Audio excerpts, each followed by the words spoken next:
Hey there, welcome back to Nancy's Homestyle Kitchen. Are you tired of dealing with all these different size spice containers taking up room in your cabinets and they're constantly falling over when you're trying to look for the spice that you need for your recipe? I've taken about 30 years of working through this problem and I think I've perfected it. My name's Nancy. Welcome back to my kitchen. Let me show you a behind the scenes peek at how I organize both my savory spices and oils and my baking spices. So about 30 years ago, when I started arranging my kitchens, I thought the best thing to do was to have a couple 2-tier Lazy Susans in a cabinet close to my stove, and I would stack all of my bottles. So I had a lot of bottles like this. I had a lot of the little short bottles that I would stack 2 on top of each other. And every time I was looking for something and spinning it around, it seemed like stuff was falling off. Then I also like buying in bulk. So I would go to Costco, for instance, and get this big container of cinnamon. Well, this definitely did not fit on any of the Lazy Susans. So what I found was this jar set on Amazon and a acrylic tray. So in this drawer, I have 40 of the savory spices that I use the most. And I'm just taking these out so you can see. I think I had 2 plastic trays and they expand and contract so they can fit whatever drawer size you have. And then I bought the jars. I think it came with 50 jars and it comes with labels. You can either get a label on the side or there's a round label for the top. I opted to go for the label on the side because when I open the drawer, I want to see all the names. And they pretty much have a sticker for everything except Beaumont seasoning, which I use, and everything bagel seasoning. So that's why I just put these original jars in here. But everything else is in its own jar in here, and it's so much more accessible. And I actually think I use more spices in my cooking because I can pull this open and look and kind of be imaginative as far as what I want to include in my dish.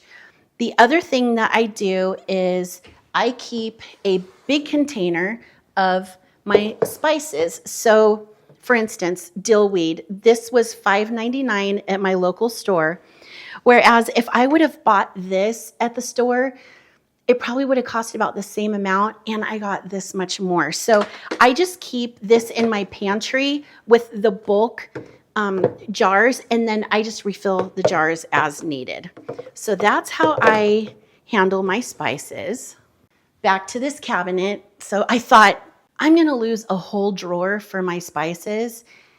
And I wasn't sure I wanted to give that up because I was so used to having like all these utensils in a drawer. But now that I've had this for, oh gosh, almost a year, I don't miss it at all. And I just keep my utensils in a crock on the counter and it works just fine.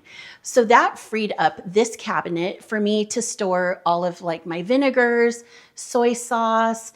I have various types of coconut oil, ghee, tallow, sesame oil, some barbecue spices, and then here are my bulk containers of ground pepper. I have the whole peppercorns up here because I keep my salt and pepper and my oils down here, so these are also very accessible. Here's my pepper grinder. I have a flaky salt that I like to put on top of like salted brownies or granola. And then these 2 oils, I primarily cook with olive oil and avocado oil. And you see these jars, they're cute. They just kind of sit here. But what I do is, again, I go to Costco and I get the bulk. It saves me so much more money. And then I just refill those jars. So instead of having this big old thing on the counter that's ugly, I think that's just kind of cute. And it just makes more financial sense to me. So let me show you my baking cabinet. So here's my baking cabinet set up. And you're gonna see the first thing is I have a Lazy Susan in here. So this is actually one of the ones I used to use that I cannibalized. I took the top off and now I just have the base. But again, the same thing with the spices in the jars. All of my sweet baking spices like cinnamon, allspice, cloves, I have those here on this side.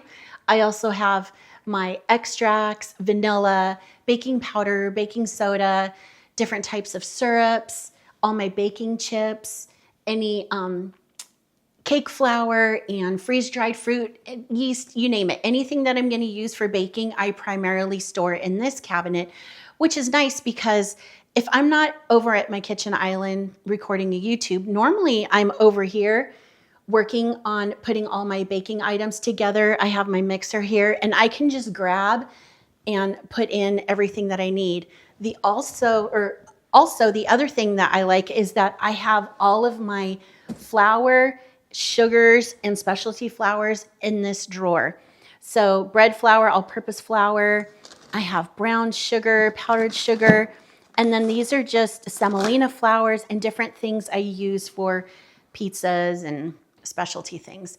So anyway, I hope this kind of gives you a little inspiration and some different things to think about when you're thinking of the workflow within your kitchen and how it's easier to set it up so everything is like readily accessible. And again, you're not trying to dig through the back of your cabinet looking for spices and then finding stuff that you may have that you totally forgot about. I think it's really going to help your cooking, and it'll be exciting to see if you do set it up. I would love to hear in the comments what you think and how it helped you out. If you like this type of content, please hit the like button and consider subscribing. And I really appreciate you being here today, and I'll see you on the next video.